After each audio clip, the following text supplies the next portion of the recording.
हरे कृष्ण। प्यारे भक्तों, आज हम सुनेंगे अधिक मास अध्याय 13 की पवित्र और पुण्यमयी कथा। इससे पहले आपने हमारे चैनल पर अधिक मास के पिछले अध्याय यानी के अध्याय 12 की कथा सुनी, जिसमें हमने सुना था कि किस प्रकार पुरुषोत्तम भगवान की शरण में जाने से जीव के समस्त दैहिक यानी देह से जुड़े हुए, दैविक यानी किसी भी शक्ति के द्वारा दिए गए और भौतिक यानी के धन संबंधित तापों का शमन यानी नाश हो जाता है। तो भक्तों, यह अधिक मास जिसे स्वयं भगवान श्री कृष्ण ने अपना नाम देकर पुरुषोत्तम मास की उपाधि दी है। अधिक मास और मल मास से पुरुषोत्तम मास बनाया गया, परम कल्याण करने वाला और पुण्य देने वाला है। इस मास में किया गया छोटा सा भी जप, तप, स्नान और दान अक्षय फल देने वाला होता है। जरा एक बार सोचिएगा, जो मास कभी मल मास कहकर उपेक्षित था, वह हरि की कृपा से समस्त मासों का शिरोमणि यानी के सर्वोत्तम बन गया। यही तो मेरे प्रभु की कृपा है। आज के इस पावन प्रसंग में हम पद्म पुराण और विष्णु पुराण के अंतर्गत वर्णित उस परम गोपनीय और दिव्य संवाद की ओर चलेंगे, जहां स्वयं जगत के पालनहार भगवान श्री हरि विष्णु जी और परम करुणामयी माता लक्ष्मी के बीच कलयुग के दोषों और पापों के रहस्य को लेकर अति गंभीर बातें हुई। एक बार की बात है, क्षीर सागर की अनंत तरंगों के मध्य शेष शैया पर विराजमान शंख चक्र गदा पद्मधारी भगवान नारायण मंद मंद मुस्कुरा रहे थे।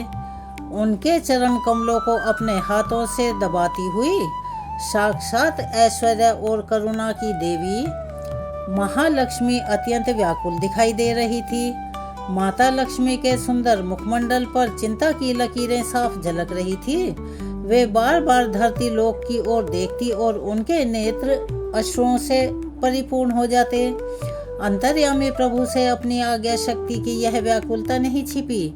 भगवान विष्णु ने अपनी दोनों आंखें खोली, जो कि खिले हुए कमल के समान शोभायमान थी, और मधुर स्वर में बोले, देवी क्षीर सागर नंदिनी, आपके इस सौम्य मुख पर आज यह चिंता और उदासी कैसी है?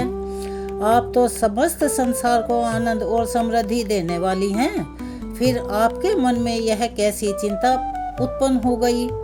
माता लक्ष्मी ने अपने दोनों हाथ जोड़े, प्रभु के चरणों में प्रणाम किया, अपना माथा टिकाया और अति भावुक स्वर में कहा, हे प्राणनाथ, हे जगदीश्वर, आप तो सर्वज्ञ हैं यानी सब जगह हैं। भूत भविष्य और वर्तमान सब कुछ आप जानते हैं। प्रभु, जब मैं बैकुंठ से इस मृत्यु लोक की ओर देखती हूँ तो मेरा हृदय कंपायमान हो उठता है।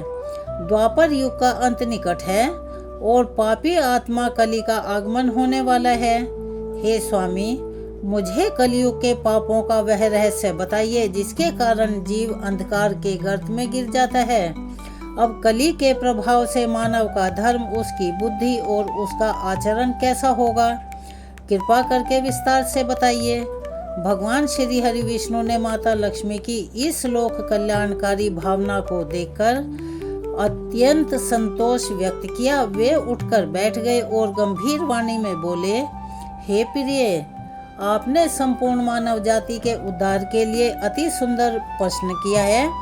सुनो, जब सतयुग, त्रेता और द्वापर समाप्त होते हैं, तब कली का साम्राज्य आता है यानी कलियुग आता है। कलियुग में पाप की जड़ें इतनी गहरी हो जाती हैं कि मनुष्य साक्षात धर्म को भूलकर अधर्म को ही अपना सब कुछ मान लेता है।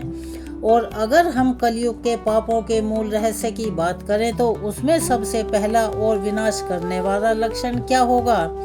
मानव की बुद्धि मलिन हो जाएगी। भगवान आगे बोले, हे लक्ष्मी, कलयुग में मनुष्यों की बुद्धि पर अज्ञान का पर्दा पड़ेगा कि वे सत्य को असत्य और असत्य को सत्य मानने लगेंगे। इस कलयुग में 5 मुख्य दोष मनुष्यों को पूरी तरह अपने वश में कर लेंगे, जिनमें लोभ, क्रोध, माता पिता का घोर अपमान, वासना और पूर्ण रूप से धर्म का पतन। यानी कि जो मनुष्य धर्म के मार्ग पर चलकर मोक्ष पा सकता था, वह इन दोषों के कारण बार बार 84 लाख योनियों के चक्र काटता रहेगा। तो भक्तों, जरा सोचिएगा, स्वयं भगवान नारायण उस समय की बात कर रहे हैं जिसमें आज हम सब जी रहे हैं। प्रभु ने माता लक्ष्मी को बताया कि कलयुग का पहला रहस्य यह है कि यहाँ पाप बहुत सूक्ष्म रूप से प्रवेश करेगा, जो किसी को ना पता चलेगा ना दिखाई देगा। मनुष्य को भी इसका पता नहीं चल पाएगा और वह लोभ की अग्नि में जलने लगेगा।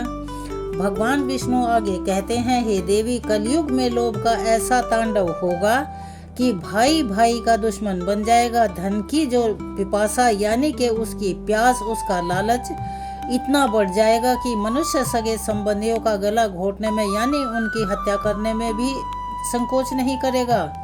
न्याय और अन्याय का भेद समाप्त हो जाएगा।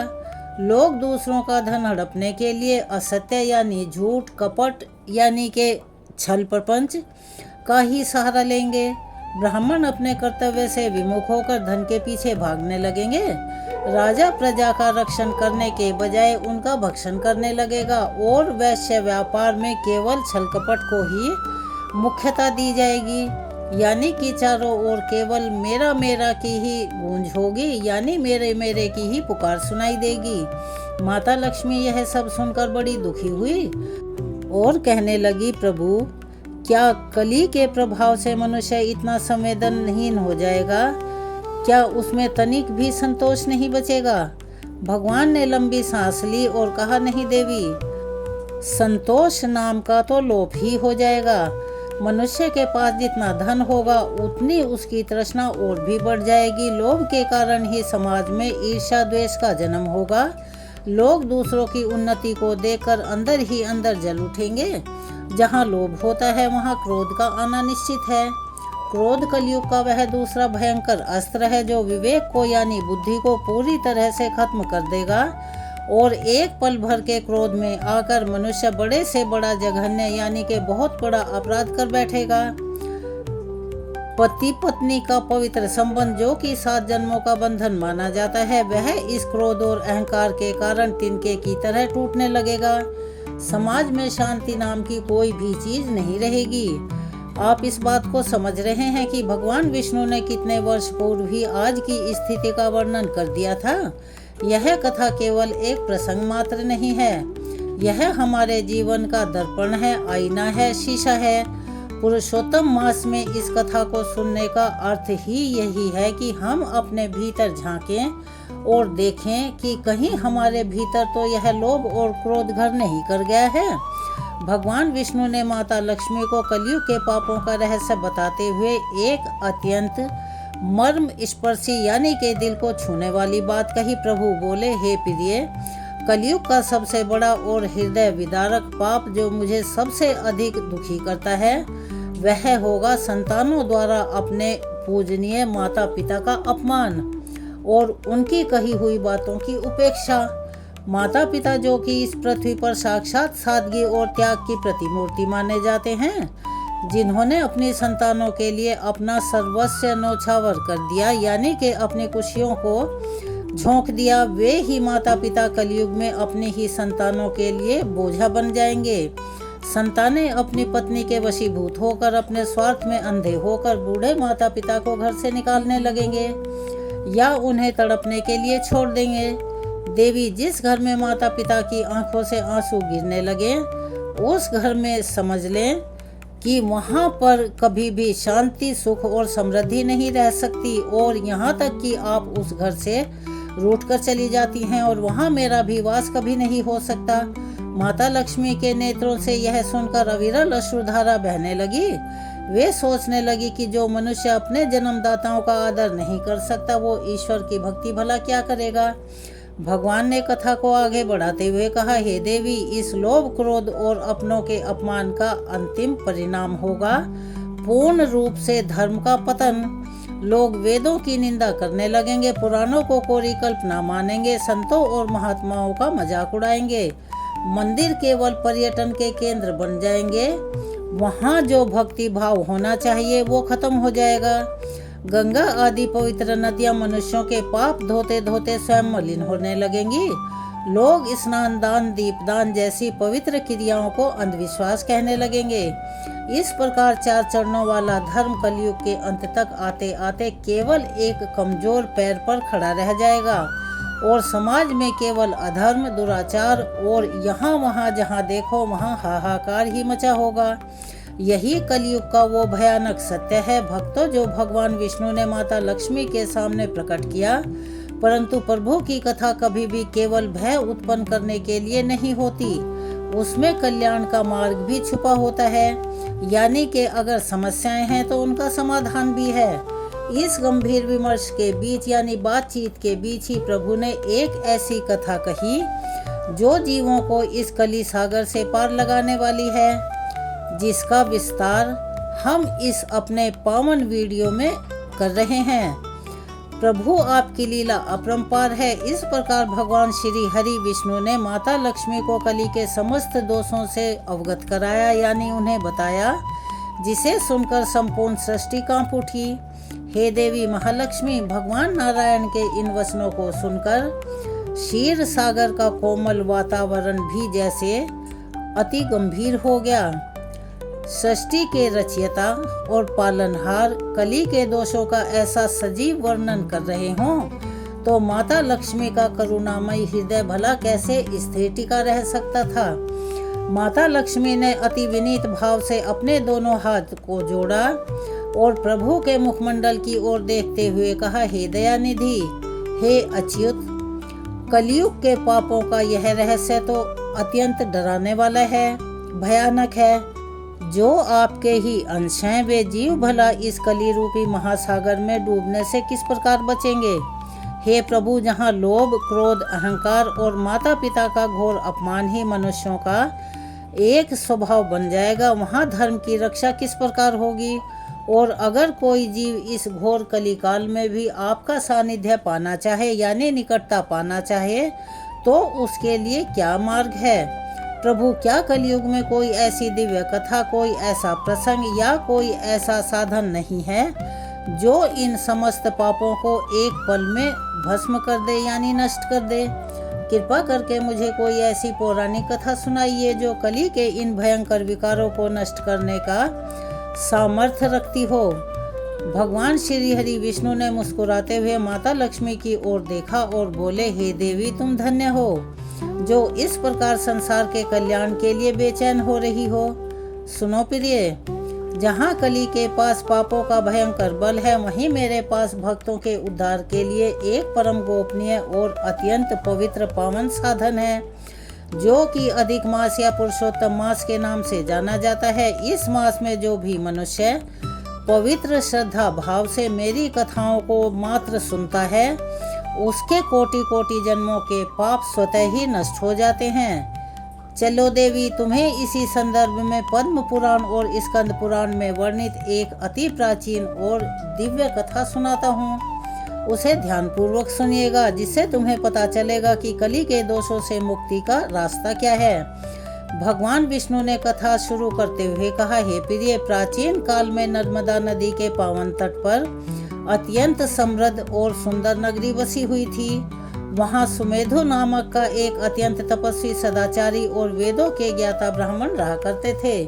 वे नित्य प्रति अग्निहोत्र करते थे, अतिथियों की सेवा किया करते और साक्षात धर्म के साक्षात स्वरूप थे। उनकी पत्नी का नाम था पवित्रा, जो अपने नाम के ही अनुसार अति पतिव्रता, सुशील और शांत स्वभाव की थी। सुमेधु और पवित्रा का जीवन अत्यंत संतोष में बीत रहा था, परंतु उनके घर में एक बहुत बड़ी कमी थी। विवाह के अनेक वर्षों के बाद भी उन्हें कोई संतान प्राप्त नहीं हुई थी, यानी कि वो निसंतान थे। उनका वह सुंदर गृहस्थ जीवन उन्हें हमेशा सोना सोना लगता था। सुमेध नित्य प्रति भगवान की आराधना किया करते और अपने पितरों का तर्पण करते हुए सोचते कि यदि पुत्र नहीं होगा तो मेरे बाद इन पितरों को जल और पिंडदान कौन करेगा। पितृ तर्पण के बिना तो कुल की गति ही रुक जाती है। समय बीतता गया और सुमेधु तथा उनकी पत्नी वृद्धा अवस्था की ओर बढ़ने लगे, यानी बूढ़े होने लगे। एक दिन सुमेधु ने अपनी पत्नी से कहा, हे प्रिय, अब हमारा शरीर शिथिल हो रहा है। इस संसार में बिना संतान के जीवन बिताना अत्यंत कष्ट देने वाला है। मैं सोचता हूँ कि क्यों ना मैं वन में जाकर कठोर तप करूँ, जिससे प्रसन्न होकर भगवान हमें इस संकट से, इस समस्या से मुक्ति दिलवाएं। पवित्रा ने अपने पति के चरणों में प्रणाम किया और कहा, हे स्वामी, आप जैसा उचित समझें वैसा ही करें। मैं भी आपकी इस धर्म यात्रा में आपके साथ ही चलूंगी। देव ऋषि नारद का हृदय दया से भर गया। वे बोले, हे ब्राह्मण देवता, निराश मत होइए। ईश्वर के विधान में दंड है तो दया का रास्ता भी है। तुम्हारे इन पापों का नाश केवल एक ही उपाय से हो सकता है, और वह उपाय है पुरुषोत्तम मास का व्रत और महात्म्य को सुनना। नारद जी ने आगे कहा, संयोग से कुछ ही समय पश्चात परम पवित्र अधिक मास आने वाला है। तुम दोनों पति पत्नी नियम पूर्वक इस मास में ब्रह्म मुहूर्त में उठकर किसी पवित्र नदी या सरोवर में स्नान करो। नित्य प्रति भगवान पुरुषोत्तम राधा कृष्ण की प्रतिमा का पूजन करो, तुलसी की सेवा करो, और क्योंकि तुलसी दल के बिना हरि की पूजा अपूर्ण मानी जाती है, तो नित्य सायंकाल में दीपदान करो, क्योंकि इस मास में किया गया दीपदान अंधकारमयी जीवन को भी आलोकित यानी प्रकाश से भर देता है। श्रीमद् भागवत महापुराण या गीता पाठ का श्रवण करो। निरंतर ओम नमो भगवते वासुदेवाय इस महामंत्र का हरि नाम संकीर्तन करते रहो। इसके साथ ही अपने सामर्थ्य के अनुसार ब्राह्मणों की सेवा, गायों की सेवा और अन्न का दान भी करो। यदि तुम निष्काम भाव से इस अधिक मास के नियमों का पालन करोगे तो तुम्हारे पूर्व जन्म के लोभ, क्रोध और माता पिता के अपमान के जितने भी पाप हैं वो जलकर भस्म हो जाएंगे और तुम्हें अवश्य ही उत्तम संतान प्राप्त होगी। देव ऋषि नारद के इन अमृत में डूबे हुए वचनों को सुनकर सुमेधु और पवित्रा के मन में एक आशा की लो जाग गई। उन्होंने मुनिवर के चरणों की धूल सिर पर लगाई और अधिक मास के आने की प्रतीक्षा करने लगे। हे प्रिय लक्ष्मी, इस प्रकार देव ऋषि नारद ने सुमेधु को कली के दोषों जैसे पापों से मुक्ति का वह अचूक रास्ता दिखाया जो कि स्वयं मेरे हृदय के अत्यंत पास है। देव ऋषि नारद के चले जाने के बाद सुमेधु और उनकी पत्नी पवित्रा के जीवन में एक अद्भुत परिवर्तन आया। उन्होंने पुरुषोत्तम मास के आगमन की प्रतीक्षा बड़े ही नियम और संयम से की, और अगर हम शास्त्रों की बात करें तो जैसे ही वह पावन अधिक मास शुरू हुआ, दोनों पति पत्नी ने अपने पूर्व जन्म के पापों यानी के उस लोभ, क्रोध और माता पिता के अपमान का घोर प्रायश्चित करने के लिए स्वयं को पूरी तरह ईश्वर की भक्ति में लगा दिया। वे नित्य प्रति ब्रह्म मुहूर्त में उठते और नर्मदा नदी में शीतल जल में साक्षात पुरुषोत्तम भगवान को याद करते हुए स्नान करते। अधिक मास में स्नान का इतना अधिक महत्व है कि इससे जीव के आंतरिक और बाह्य यानी के अंदर के और बाहर के जितने भी मल, जितने भी दोष होते हैं वो सब धुल जाते हैं। स्नान के पश्चात वे सुवासित तुलसी दल से भगवान राधा कृष्ण का पूजन किया करते। जैसा कि हमारे पुराणों में वर्णित है, तुलसी सेवा से साक्षात नारायण अति प्रसन्न होते हैं। सुमेधु नित्य प्रति गीता का पाठ किया करते और उनकी पत्नी पवित्रा एकाग्रचित से हरि के नाम का संकीर्तन किया करती थी। जो ब्राह्मण कभी संतान के अभाव में 24 घंटे चिंता की अग्नि में जलता रहता था, वह अब अधिक मास के प्रभाव से अत्यंत शांत और आनंदित रहने लगा। सायंकाल होते ही वे अपनी कुटिया के प्रांगण में यानी के आंगन में पीपल के वृक्ष के नीचे घी का दीपदान किया करते। इस मास में दीपदान करने से जीवन का सारा अज्ञान रूपी अंधकार मिट जाता है। इसके साथ ही वे वन में रहने वाले भूखे प्राणियों के लिए अन्न रखते, गौ की सेवा करते। जब भी कोई संत या ब्राह्मण उनकी कुटिया के समीप से गुजरता तो वे उसका अत्यंत आदर पूर्वक उन्हें भोजन कराया करते और ब्राह्मण सेवा कर आशीर्वाद प्राप्त करते। इस प्रकार देखते ही देखते पूरा पुरुषोत्तम मास बीत गया। निष्काम भाव से की गई सेवा कभी बेकार नहीं जाती, ऐसा हमारे वेद शास्त्रों में लिखा है। व्रत की समाप्ति के अंतिम दिन जब सुमेधु और पवित्रा दीपदान कर हरि के नाम का संकीर्तन कर रहे थे, तभी कुटिया के भीतर एक अलौकिक प्रकाश फैलने लगा और वहां पर शंख, चक्र, गदा और पद्म धारण किए साक्षात भगवान श्री हरि विष्णु अपने चतुर्भुज रूप में प्रकट हो गए। उनके दिव्य विग्रह से ऐसी आभा निकल रही थी मानो करोड़ों सूर्य एक साथ उगाए हों। प्रभु के इस परम सुंदर रूप को देखकर सुमेधु और पवित्रा के नेत्र सजल हो गए, यानी के भीग गए। वे भाव विभल होकर प्रभु के चरणों में गिर पड़े। भगवान नारायण ने अति मधुर और गंभीर वाणी से कहा, हे सुमेधु, हे पवित्रा, मैं तुम्हारी इस निष्काम और कठिन भक्ति से अति प्रसन्न हूँ। तुमने इस पुरुषोत्तम मास में जो स्नान, दान, दीपदान और ब्राह्मण सेवा की है, उसके प्रभाव से तुम्हारे पूर्व जन्म के तीनों घोर पाप, लोभ, क्रोध और माता पिता का अपमान पूरी तरह से खत्म हो चुके हैं। हे ब्राह्मण देवता, तुम्हारे पितृ भी तुम्हारे सत्कर्मों से तृप्त होकर तुम्हें आशीर्वाद दे रहे हैं। इसीलिए मैं तुम्हें वरदान देता हूँ कि तुम्हारे घर में एक अति तेजस्वी, सदाचारी और दीर्घायु पुत्र का जन्म होगा, जो संसार में धर्म की कीर्ति को फैलाएगा और अंत समय में तुम दोनों मेरे परम पद को प्राप्त करोगे। भगवान विष्णु अंतर्ध्यान हो गए और प्रभु की कृपा से समय आने पर पवित्रा ने एक अति सुंदर पुत्र को जन्म दिया।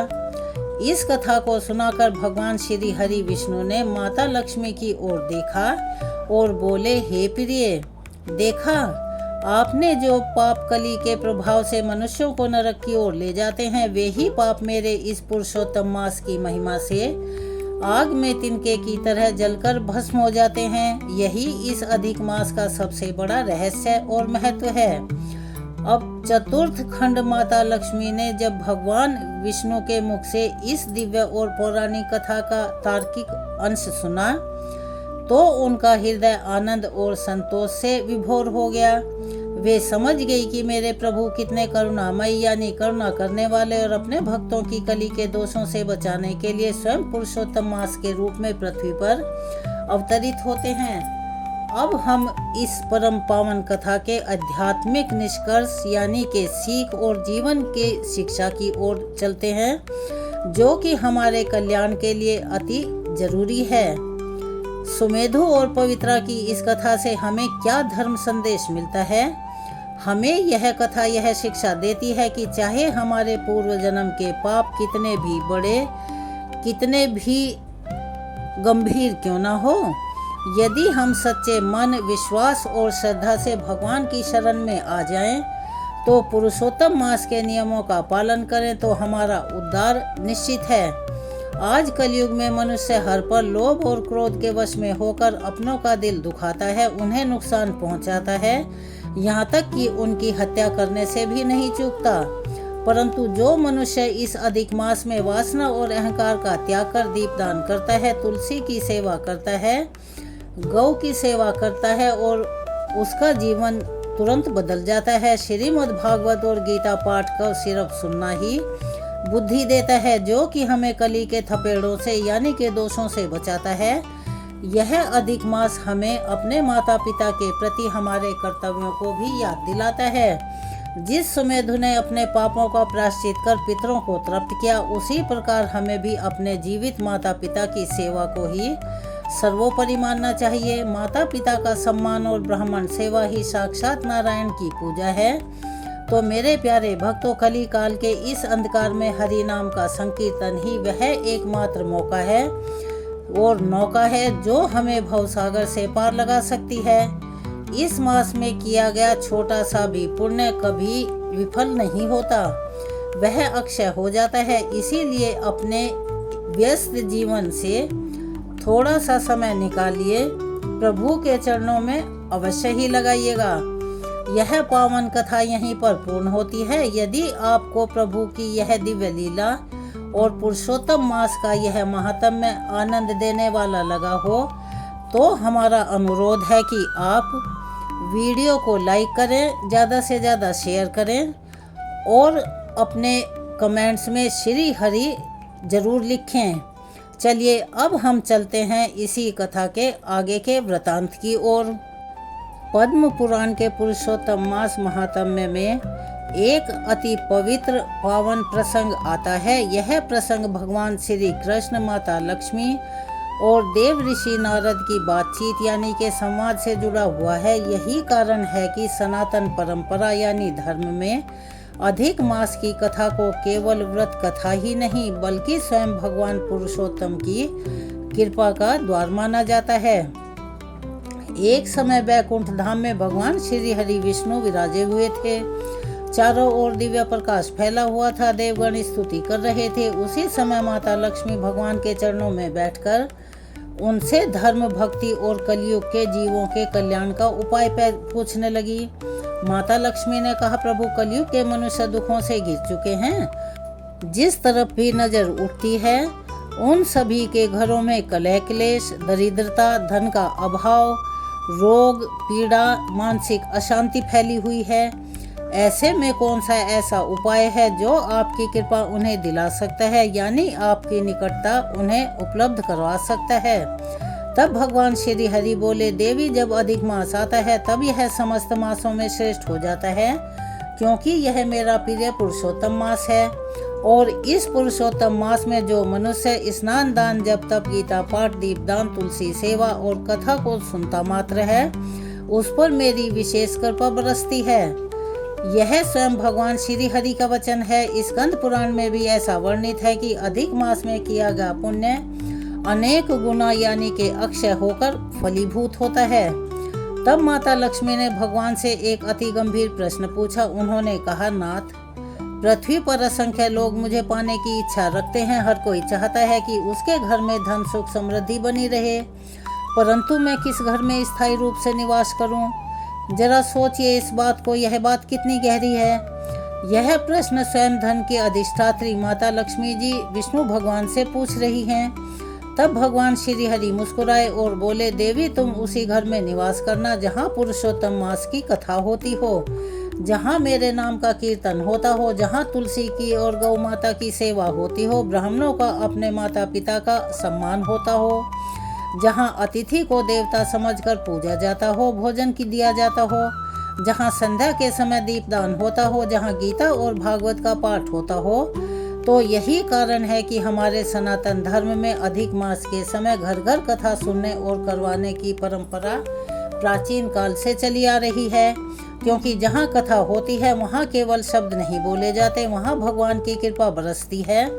नारदीय पुराण में देव ऋषि नारद ने भी भगवान से पूछा था, प्रभु, अधिक मास का इतना महत्व क्यों है?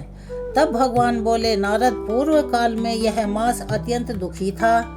सभी इसका तिरस्कार किया करते थे, सब मलमास कहकर इसको चिढ़ाया करते थे। कोई देवता इसका स्वामी नहीं था। तब यह मास मेरे पास आया और रोने लगा।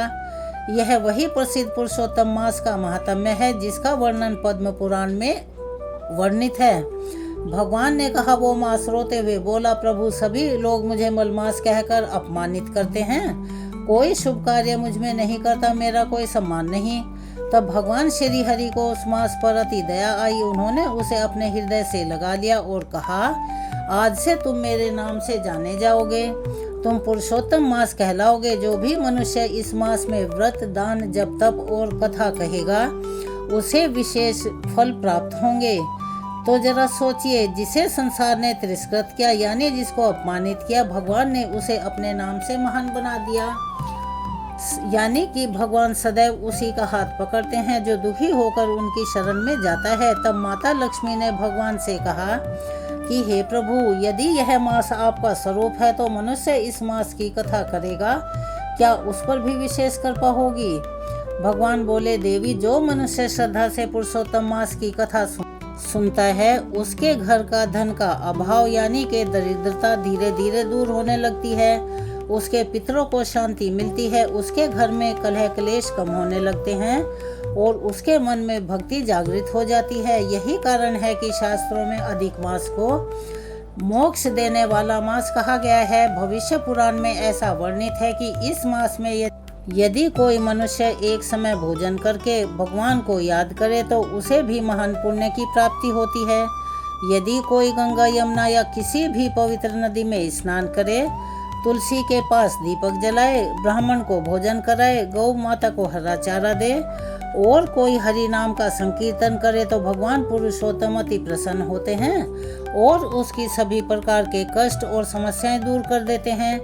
कलयुग में मनुष्य के पास समय कम है, मन अशांत है, जीवन में भागदौड़ से भरा हुआ है, पर अधिक मास ऐसा समय है जब भगवान स्वयं जीव को अपनी ओर बुलाते हैं। तभी देव ऋषि नारद ने भगवान से पूछा, प्रभु, यदि कोई निर्धन हो, वह बड़ा यज्ञ ना कर पाए, बड़े दान ना दे सके, क्या उसे भी अधिक मास का फल मिलता है? तब भगवान श्री हरि मुस्कुराए और बोले, नारद, इस मास में धन नहीं भाव देखता हूँ। यदि कोई मनुष्य श्रद्धा भाव से एक दीपक भी जलाता है तो वह मुझे अति प्रिय होता है, और यही हमारे सनातन धर्म का सबसे बड़ा सत्य है।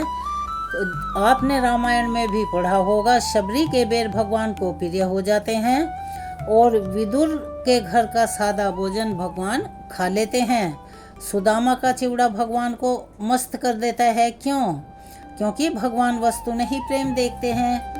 इसीलिए अधिक मास में जो मनुष्य सच्चे हृदय से भगवान का स्मरण करता है, भगवान उसकी ओर अवश्य देखते हैं, यानी उसके सभी कष्टों को हर लेते हैं। माता लक्ष्मी यह सब सुन रही थी, तभी उन्होंने भगवान से कहा, हे नाथ, अब मैं समझ गई कि मुझे किस घर में जाना चाहिए। मैं उसी घर में निवास करूंगी जहाँ पुरुषोत्तम मास की कथा श्रद्धा और भाव अति विश्वास के साथ पढ़ी जाएगी, जहाँ आपका नाम लिया जाएगा, जहाँ धर्म और भक्ति होगी। तो यही कारण है कि प्राचीन काल से संत महात्मा इस बात को कहते आए हैं, जिस घर में अधिक मास की कथाएं होती हैं, वहाँ धीरे धीरे भगवान की कृपा बरसने लगती है। वहाँ घर का वातावरण बदलने लगता है, वहाँ मन शांत होने लगता है, संतानों में संस्कार जागते हैं, पितरों को शांति मिलती है। अगर कोई मनुष्य इस मास में सच्चे मन से, विश्वास से, श्रद्धा से पश्चाताप करके भगवान के चरणों में लौट आए तो पुरुषोत्तम भगवान उसके जीवन की दिशा भी बदल देते हैं। माता लक्ष्मी के यह वचन सुनकर बैकुंठ की सभा अति आनंद से भर उठी। देवगण भगवान पुरुषोत्तम की स्तुति करने लगे, क्योंकि यह कोई साधारण घोषणा नहीं थी। स्वयं श्री लक्ष्मी ने यह निश्चय किया कि वे उसी घर में निवास करेंगी जहाँ पुरुषोत्तम मास की कथा, भगवान का नाम और इन सभी धर्मों का पालन होगा। तब देव ऋषि नारद ने कहा, भगवान श्री हरि को बोले, प्रभु, कलयुग का मनुष्य अति चंचल है, उसका मन बार बार विषयों की ओर भागता है। ऐसे में वह अधिक मास का पालन किस प्रकार करे कि उसे आपकी कृपा प्राप्त हो जाए?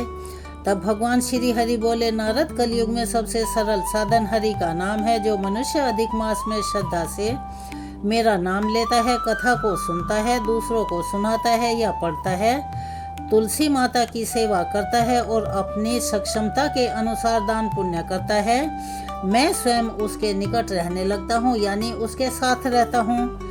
तो जरा सोचिए, संसार में मनुष्य कितनी दूर दूर तक सुख खोजता फिरता है। कोई धन में सुख खोजता है, कोई पद में, कोई वैभव में, परंतु भगवान कहते हैं कि वास्तविक शांति भक्ति में ही है। स्कंद पुराण में ऐसा वर्णन आता है कि एक बार देव ऋषि नारद ने पृथ्वी पर भ्रमण करते हुए देखा कि अनेक लोग अधिक मास आने पर भी उसके महात्म्य को नहीं जानते। लोग सांसारिक कार्यों में लगे रहते हैं पर भगवान के नाम से दूर होते जा रहे हैं। तब नारद जी के हृदय में करुणा जागी। वे सीधे बैकुंठ धाम में जा पहुँचे और भगवान से बोले, हे प्रभु, पृथ्वी के लोग अज्ञानता के कारण अधिक मास का महत्व नहीं समझते। कृपा करके कोई ऐसा उपाय बतलाइए जिससे सामान्य मनुष्य भी आपके प्रिय पुरुषोत्तम मास का फल प्रदान कर सके। तब भगवान श्री हरि ने अति करुणा के साथ कहा, नारद, जो मनुष्य अधिक मास में मेरी कथा को सुनता है, पढ़ता है या दूसरों को सुनाता है, वह महान पुण्य का भागी बन जाता है, क्योंकि कथा सुनने से मन शुद्ध होता है और जब मन शुद्ध होने लगता है तब जीव धीरे धीरे मेरी ओर वापस लौटने लगता है। यही कारण है कि सनातन धर्म में कथा को केवल धार्मिक आयोजन नहीं माना गया। कथा को भगवान तक पहुंचने का एक सरल और सूक्ष्म मार्ग कहा गया है। तभी माता लक्ष्मी ने भगवान से पूछा, नाथ, यदि किसी घर में अति दरिद्रता हो, यदि वहां साधन ही ना हो, फिर भी वे श्रद्धा भाव से अधिक मास की कथा करें, तो क्या मैं वहां भी चली जाऊं? भगवान मुस्कुराए। उन्होंने कहा, देवी, जहाँ भक्ति है वहाँ तुम पहले से ही उपस्थित हो, वहाँ जाने की जरूरत ही नहीं, क्योंकि वहाँ तो तुम हो ही। क्योंकि वास्तविक लक्ष्मी धन नहीं संतोष है। भक्तों, यह बहुत बड़ा सच है। आज संसार धनवान होकर भी अशांत है। बड़े बड़े भवन हैं पर उनमें प्रेम नहीं।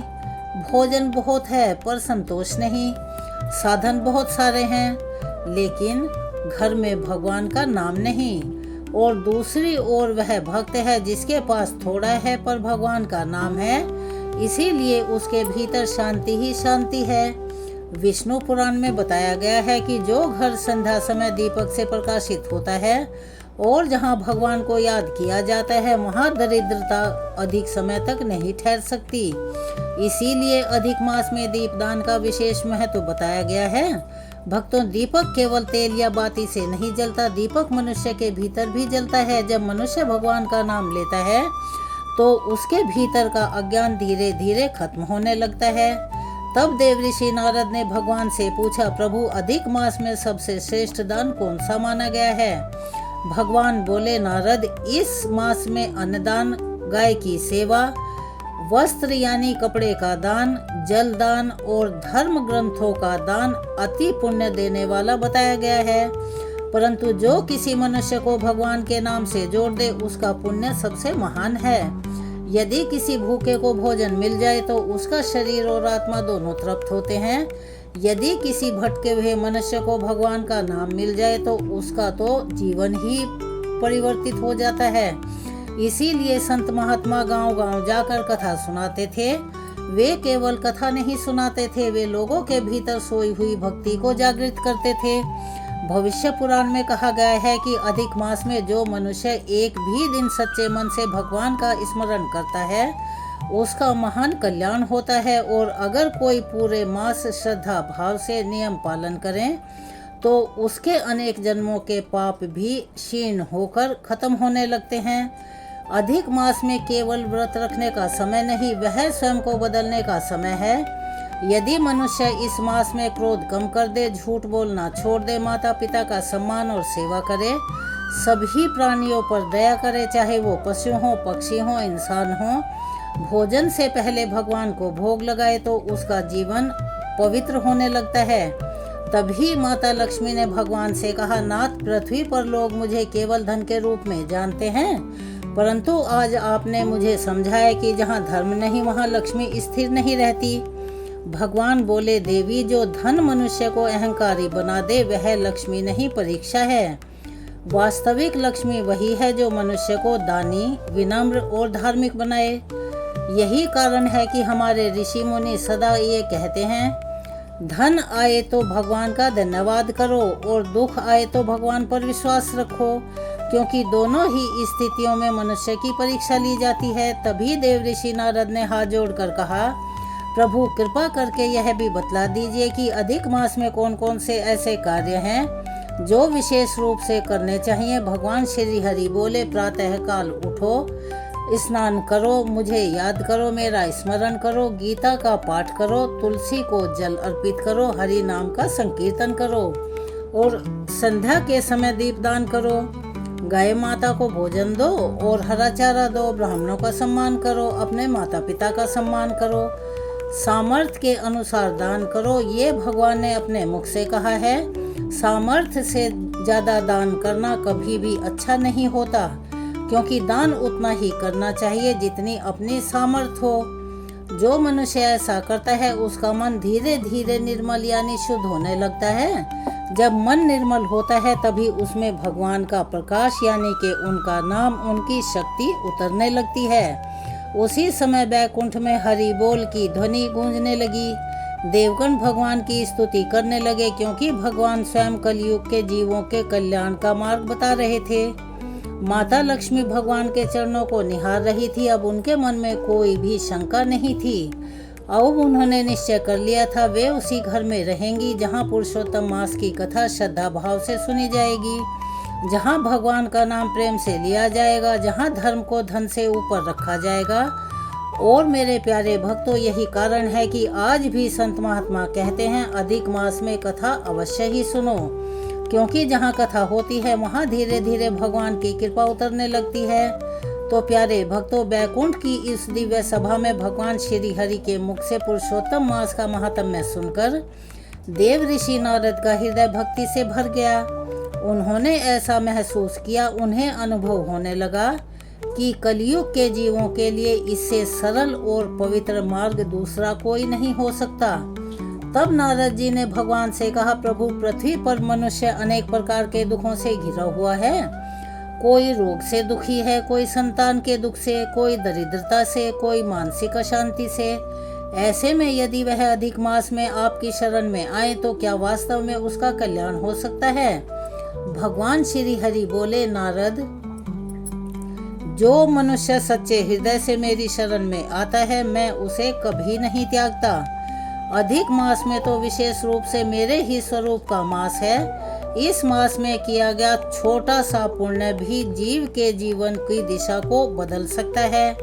यदि कोई मनुष्य पूरे वर्ष भगवान को याद ना करे या किसी कारण से याद ना कर पाए, अधिक मास में सच्चे मन से पश्चाताप करके भगवान के चरणों में लौट आए तो भी भगवान उसे स्वीकार कर लेते हैं। यही भगवान की करुणा है, दया है। पद्म पुराण में ऐसा वर्णन आता है कि इस मास में जो मनुष्य भगवान विष्णु का नाम लेकर दीप दान करता है उसके घर का समस्या रूपी अंधकार धीरे धीरे छटने लगता है। अंधकार केवल घर का नहीं, मन का भी होता है। जब मनुष्य लोभ, क्रोध, ईर्ष्या और अहंकार में बहुत गहराई में डूब जाता है तब उसका मन अंधकार से भर उठता है, और जब वही मनुष्य भगवान का नाम लेने लगता है तो उसके भीतर भगवान के नाम रूपी दीपक का प्रकाश जगमगाने लगता है। तभी माता लक्ष्मी ने भगवान से पूछा, नाथ, यदि कोई मनुष्य केवल धन की प्राप्ति के लिए अधिक मास का व्रत करे तो क्या उसे पूर्ण फल मिलेगा? भगवान मुस्कुराए। उन्होंने कहा, देवी, जो केवल धन चाहता है उसे धन मिल सकता है, पर जो मुझे चाहता है उसे सब कुछ अपने आप मिल जाता है। यह बहुत गहरा सत्य है। सुदामा ने श्री कृष्ण से धन नहीं मांगा था, पर भगवान ने उसका जीवन बदल दिया। ध्रुव ने पहले राज्य चाहा था, पर भगवान के दर्शन के बाद कहा, प्रभु, अब मुझे कुछ नहीं चाहिए। यानी कि जो भगवान तक पहुंच जाता है उसके साथ लो लग जाती है, उसके भीतर की इच्छाएं अपने आप ही खत्म होने लगती हैं और उनका स्वरूप बदलने लगता है। इसीलिए अधिक मास में केवल मांगना नहीं, भगवान से जुड़ना सिखाया गया है। तभी देव ऋषि नारद ने भगवान से पूछा, प्रभु, अधिक मास में कथा सुनने का इतना महत्व क्यों बताया गया है? भगवान श्री हरि बोले, नारद, कलयुग में मनुष्य का मन अत्यंत चंचल हो गया। वह शास्त्रों का गहन अध्ययन नहीं कर सकता। इसीलिए कथा के माध्यम से धर्म उसके हृदय तक पहुंचता है। यही कारण है कि हमारे ऋषि मुनियों ने कथा परंपरा को जीवित रखा। जब कोई संत कथा सुनाता है तो केवल शब्द नहीं बोलता, वह भगवान की महिमा को जीव के हृदय में उतारता है।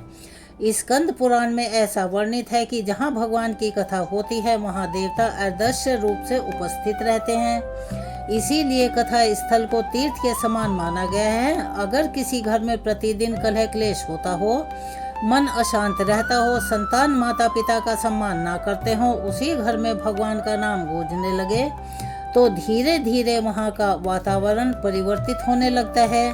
यही पुरुषोत्तम मास की कृपा है। तभी माता लक्ष्मी ने भगवान से कहा, नाथ, अब मैं समझ गई कि आपने मुझे कथा वाले घरों में जाने के लिए क्यों कहा, क्योंकि जहाँ कथा होती है वहाँ मनुष्य का हृदय परिवर्तन होने लगता है। भगवान बोले, देवी, जब हृदय परिवर्तित हो जाता है तब भाग्य भी बदलने लगता है। अब जरा सोचिए इस बात को, यदि मनुष्य का स्वभाव ही क्रोध से भरा हो, यदि वह दूसरों को दुख पहुंचाता हो, उसके भीतर की दया मर चुकी हो, केवल धन आ जाने से भला क्या होगा? भगवान पहले मन को बदलते हैं, फिर जीवन को। भविष्य पुराण में ऐसा बताया गया है कि अधिक मास में जो मनुष्य एक समय भोजन करके भगवान का स्मरण मात्र करता है, वो सामर्थ्य के अनुसार दान देता है, उसके पितृ प्रसन्न होते हैं। इसीलिए इस महीने में पितृ तर्पण का भी विशेष महत्व बताया गया है। मनुष्य केवल अपने लिए नहीं जीता, उस पर अपने पूर्वजों का भी ऋण होता है। जब वह श्रद्धा से जल अर्पित करता है, दान करता है, भगवान को स्मरण करता है, तो उसका पुण्य पितरों तक भी पहुंचता है। तभी नारद जी ने पूछा, प्रभु, यदि कोई मनुष्य अधिक मास का उपहास करे यानी मजाक उड़ाए, उसके महत्व और महात्म्य को ना समझे तो क्या होता है? भगवान का स्वर अचानक गंभीर हो गया। उन्होंने कहा, नारद, जो अज्ञानतावश पुरुषोत्तम मास का अपमान करता है वह अपने ही पुण्यों को क्षीण करता है। क्योंकि यह मेरा प्रिय मास है। यही कारण है कि संत महात्मा सदैव कहते हैं, पहले भी कहते थे, अभी भी कहते हैं, आगे भी कहते रहेंगे, अधिक मास को कभी साधारण मत समझो। यह वही मास है जिसे भगवान ने अपना नाम दिया है। इस बात को हम बार बार दोहरा रहे हैं ताकि आप इस बात को भूले नहीं। जिस प्रकार एक साधारण जीव या प्राणी भगवान की शरण में जाकर महान बन सकता है, उसी प्रकार यह मास भी भगवान की कृपा से पुरुषोत्तम बन गया।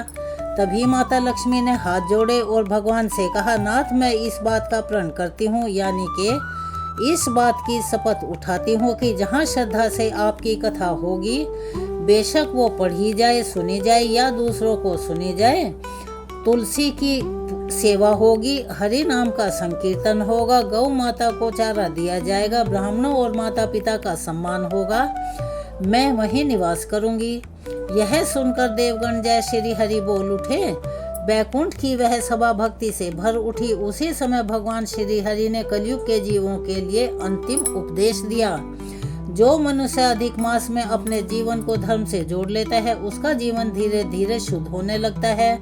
जो कथा सुनता है उसका मन तो शुद्ध होता ही है, लेकिन जो दूसरों को सुनाता है उसे और भी अधिक पुण्य मिलता है। जो हरि नाम लेता है उसके भीतर भक्ति जागती है। दान करता है उसका अहंकार कम होता है। गाय की सेवा करता है उसके जीवन में करुणा आती है। तुलसी की सेवा करने से मेरी विशेष कृपा मिलती है। यही कारण है कि पुरुषोत्तम मास को केवल व्रत का मास नहीं, भगवान के जुड़ने का सरल और सबसे शक्तिशाली मास कहा गया है। जो मनुष्य इस मास में सच्चे मन से भगवान को पुकारता है, पुरुषोत्तम भगवान उसकी पुकार अवश्य सुनते हैं। भगवान श्री हरि के मुख से यह दिव्य उपदेश सुनकर बैकुंठ की सभा भक्ति में सराबोर हो गई। देव ऋषि नारद के नेत्रों से अश्रुधारा बह निकली। माता लक्ष्मी का हृदय भी दया और करुणा और आनंद से भर उठा, क्योंकि आज स्वयं भगवान ने कलयुग के जीवों के उद्धार का सबसे सरल मार्ग बता दिया था। ना यज्ञों का भारी बोझ, ना कठिन तपस्याओं का अभिमान, ना बड़े बड़े वैभव की जरूरत, केवल श्रद्धा, विश्वास और सच्ची भक्ति, भगवान का नाम और पुरुषोत्तम मास की कथा। अब इस बात को आप थोड़ा गहराई से समझिएगा। कलयुग का मनुष्य कितना व्यस्त हो चुका है। उसके पास समय का अभाव है, चिंताएं बहुत अधिक हैं, क्योंकि हर कोई हर किसी से ऊपर जाना चाहता है। मन अशांति से भरा हुआ है, घर में कलह क्लेश है। ऐसे समय में भगवान स्वयं कहते हैं कि मेरे नाम की ओर लौट आओ। यही अधिक मास का वास्तविक संदेश है। तब देव ऋषि नारद ने हाथ जोड़कर भगवान से अंतिम प्रश्न पूछा, प्रभु यदि कोई जीवन भर पापों में डूबा रहा हो, उसने कभी धर्म का नाम भी ना लिया हो, पालन करना तो दूर की बात है, फिर भी यदि वह अधिक मास में पश्चाताप करके और आपकी शरण में आ जाए तो क्या आप उसका भी कल्याण करेंगे? भक्तों, यह प्रश्न केवल नारद जी का नहीं था, यह सारी मानव जाति का प्रश्न था जो अपने जीवन की गलतियों से दुखी है। भगवान श्री अत्यंत करुणा से बोले, नारद, मेरा द्वार कभी किसी के लिए बंद नहीं होता। जो सच्चे मन से मेरी शरण में आ जाए, मैं उसे स्वीकार कर लेता हूँ। अधिक मास तो विशेष रूप से दया और कृपा का मास कहा जाता है। यही कारण है कि हमारे शास्त्र भगवान को पतित पावन कहते हैं। अजामिल ने अंतिम समय में नारायण कहा, गजेंद्र ने दुख में भगवान को पुकारा, द्रौपदी ने संकट में श्री कृष्ण को याद किया और भगवान उनकी प्रार्थना को सुनकर तुरंत दौड़े चले आए। भगवान को मनुष्य की बाहरी स्थिति नहीं, उसके हृदय की पुकार सुनती है। तभी माता लक्ष्मी ने भगवान से कहा, हे नाथ, अब मैं यह अच्छी तरह से समझ गई हूँ कि अधिक मास इतना महान और इतना महत्वपूर्ण क्यों है। क्योंकि इस मास में आप अपने भक्तों के सबसे निकट आ जाते हैं। भगवान मुस्कुराए और बोले, देवी, जो मनुष्य इस मास में श्रद्धा से कथा को सुनता है, पढ़ता है या सुनाता है, उसका घर, मन, उसकी आत्मा पवित्र तीर्थ के समान बन जाते हैं। यही कारण है कि हमारे सनातन धर्म में अधिक मास के समय घर घर कथा, भजन, कीर्तन और गीता के पाठ की परंपरा पुराने समय से चली आ रही है। जहाँ कथा होती है वहाँ धीरे धीरे कटु वचन यानी कि गलत संभाषण बंद होने लगता है। जहाँ हरि नाम गूंजता है वहाँ मन की अशांति अपने आप दूर जाने लगती है। जहाँ तुलसी के सामने दीपक जलता है भगवान की कृपा आने लगती है। भोजन से पहले भगवान को भोग लगाया जाता है, अन्न भी वहाँ प्रसाद बन जाता है। पुरुषोत्तम मास हमें केवल व्रत नहीं रखना सिखाता, यह हमें जीवन जीना सिखाता है और यह सीख देता है कि धन आए तो अहंकार मत करो, दुख आए तो भगवान पर विश्वास मत छोड़ो। अगर भोजन आपके पास अतिरिक्त है या आप अपने भोजन में से बचा सकते हैं तो गरीबों में बांट दो। समय मिले तो भगवान का नाम लो और ना भी मिले तो आप कोई काम कर रहे हैं मन ही मन भगवान को जपते रहो और जीवन मिले तो उसे धर्म से जोड़ दो। मनुष्य जीवन कितना दुर्लभ है यह सभी जानते हैं। यह शरीर एक दिन समाप्त हो जाएगा, यह भी सच्चाई है। धन यहीं रह जाएगा, वैभव भी यहीं छूट जाएगा, क्योंकि एक पाई भी साथ जाने वाली नहीं है। लेकिन भगवान का नाम सिर्फ ऐसा है, भगवान की भक्ति ऐसी है और इस महीने में किया गया पुण्य दान ऐसी चीजें हैं जो जीव के साथ उसके जीवन भर रहती हैं और मृत्यु के बाद भी साथ ही जाती हैं। कि अधिक मास में किया गया हरि नाम का संकीर्तन मनुष्य को धीरे धीरे भगवान के पास ले जाता है। इसीलिए संत महात्माओं की ऐसी वाणी है, यदि कुछ नहीं कर सकते तो कम से कम भगवान का नाम तो ले लो। यदि बड़े दान नहीं दे सकते हो तो एक दीपक ही जला दो। बड़े यज्ञ नहीं कर सकते कोई बात नहीं, श्रद्धा भाव से कथा सुन लो, दूसरों को सुना दो। भगवान भाव के भूखे हैं, उन्हें धन किसी का नहीं चाहिए। आज संसार के लोग सुख खोज रहे हैं, परंतु सुख उन भौतिक वस्तुओं में नहीं, भगवान को याद करने में है। घर में जब भगवान का नाम गूंजता है तो वहाँ की नकारात्मकता और सभी समस्याएं अपने आप कम होने लगती हैं। जब परिवार साथ बैठकर कथा को सुनता है तो उनके संबंधों में मधुरता अपने आप आने लगती है। जब संतान भगवान की बातें सुनती है तो उसके भीतर संस्कार जागने लगते हैं। यही कारण है कि हमारे ऋषि मुनियों ने कथा परंपरा को प्राचीन समय से अभी तक जीवित रखा है। तभी देव ऋषि नारद ने हाथ जोड़कर भगवान और माता लक्ष्मी की स्तुति की। उन्होंने कहा, प्रभु धन्य है आपका पुरुषोत्तम मास, धन्य है उसकी कथा, धन्य है वे भक्त लोग जो श्रद्धा भाव से इसे सुनते हैं। बैकुंठ की सभा जय श्री हरि से गूंज उठी। माता लक्ष्मी ने भी आशीर्वाद देते हुए कहा, जो मनुष्य श्रद्धा भाव से विश्वास से पुरुषोत्तम मास की कथाओं को सुनेगा, जहाँ भगवान का नाम मात्र लिया जाएगा, जहाँ तुलसी गौ माता ब्राह्मणों की माता पिता की सेवा और मान सम्मान होगा, वहाँ मैं स्थिर होकर निवास करूंगी।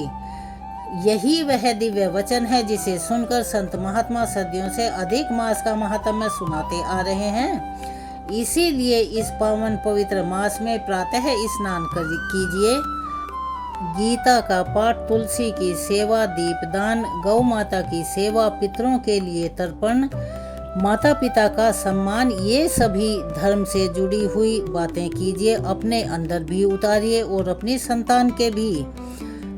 श्रद्धा से कथा अवश्य सुनेगा, क्योंकि कौन सा पल भगवान की कृपा का द्वार खोल दे यह कोई नहीं जानता। अगर पुरुषोत्तम भगवान की कृपा हो जाए तो मनुष्य का जीवन पल भर में बदल जाता है।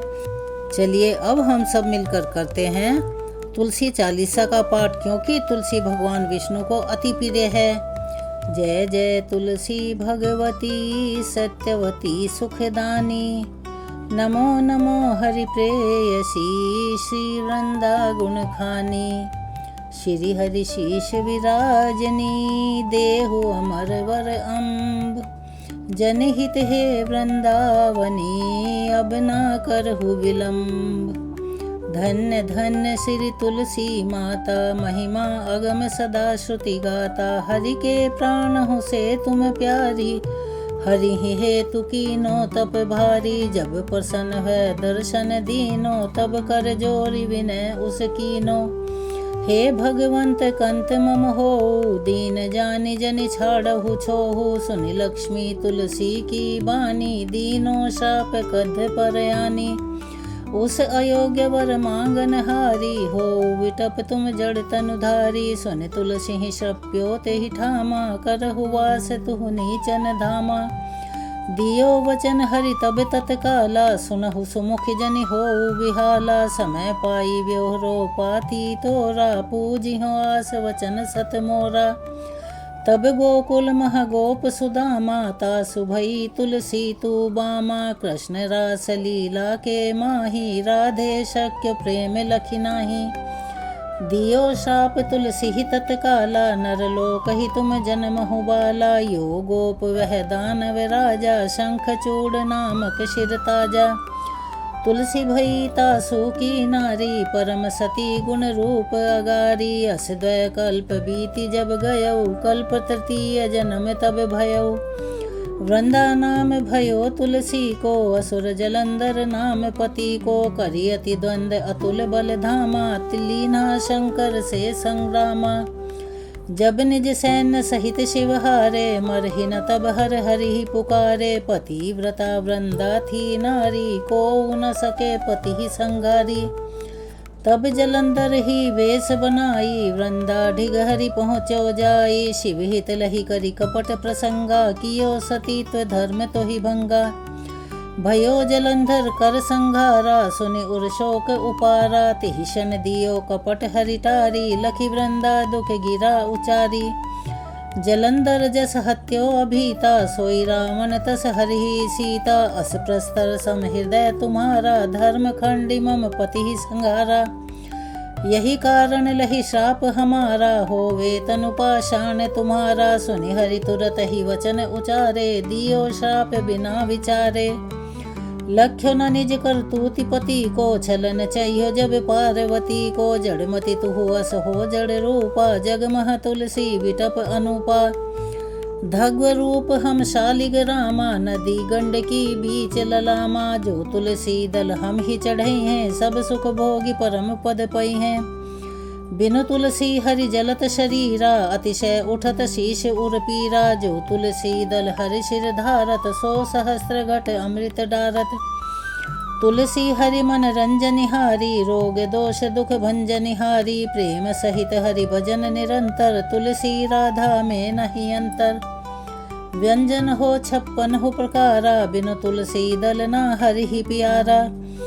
सकल तीर्थ तुलसी तरु छाही, लहत मुक्ति जन संशय नाही। कवि सुंदर इक हरि गुण गावत, तुलसी ही निकट सहस गुण पावत। बसत निकट दुर्वासा धामा, जो परियासत पूर्व ललामा। पाठ करही जो नित नर नारी, होई सुख बासहि त्रिपुरारी। तुलसी चालीसा पढ़हि, तुलसी तरु ग्रहधारी। दीप दान करि पुत्र, फल पावहि बंध्यौ नारी। सकल दुख दरिद्र हरि, हार हव परम प्रसन्न। आशिय धन जन लड़हि ग्रह, बसहि पूर्ण अत्र। लाही अभिमत फल जगत मह, लाही पूर्ण सब काम। जेहि दल अर्पहि तुलसी, तहाँ सहस बसहि हरि राम। तुलसी महिमा नाम लख, तुलसी सुत सुख राम। मानस 40 रच्यो, जगमह तुलसीदास। वीडियो के अंत में हम सब मिलकर करते हैं तुलसी महारानी की आरती। तुलसी महारानी नमो नमो, हरि की पटरानी नमो नमो। धन तुलसी पूरन तप कीनो, धन तुलसी पूरन तप कीनो। शालिग राम बनी पटरानी नमो नमो।